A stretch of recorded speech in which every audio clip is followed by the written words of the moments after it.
நீங்க என்ன கல்யாணம் பண்ணிக்க போறீங்களா? இதுக்கப்புறம் நீங்க தான் முடிவெடுக்கணும். இதுல இருந்து நீங்க பின்வாங்கினாலும் அத பத்தி எனக்கு கவலை இல்ல. என்ன கல்யாணம் பண்ணிக்கிட்டா நீங்க ஒரு ஏழ்மையான வாழ்க்கையை தான் வாழணும். 2 வேளை சாப்பாடு சாப்பிடறதுக்கு நம்ம கடுமையா உழைக்க வேண்டி இருக்கும். உங்களால அதை சமாளிக்க முடியுமா? ஏழ்மையை காட்டி உங்களை விலைக்கு வைக்க நான் ஒன்னும் அவ்வளவு கொடுமைக்காரி இல்ல. எங்க கிட்ட இருந்து எதையும் எதிர்பார்க்காம தான் ஏழை ஒத்துக்கிட்டீங்கல்ல, இந்த மனசு எனக்கு ரொம்ப பிடிச்சிருக்கு. இந்த பொண்ணுகிட்ட அந்த பணக்கார குணம் கொஞ்சம் கூட இல்லையே.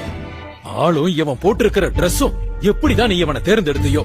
இங்க பாரு, கல்யாணம் பண்ணி வைக்க வேண்டியது எங்க கடமை. அதுக்காக எங்களால இவனை மாப்பிளையே ஏத்துக்க முடியாது. கல்யாணம் பண்ணிக்கிட்டு போனா திரும்ப இங்க வரக்கூடாது. நீங்க இப்படி சொல்லுவீங்கன்னு எனக்கு தெரியும். உங்களுடைய இந்த பணக்கார கௌரவத்துக்காக என்னால நம்ம கலாச்சாரத்தை மாத்திக்க முடியாது. நான் இவரை தேர்ந்தெடுத்துட்டேன். எப்படி இருந்தாலும் பரவாயில்ல. நீங்க எங்களுக்கு கல்யாணமா பண்ணி வைக்க வேண்டாம்.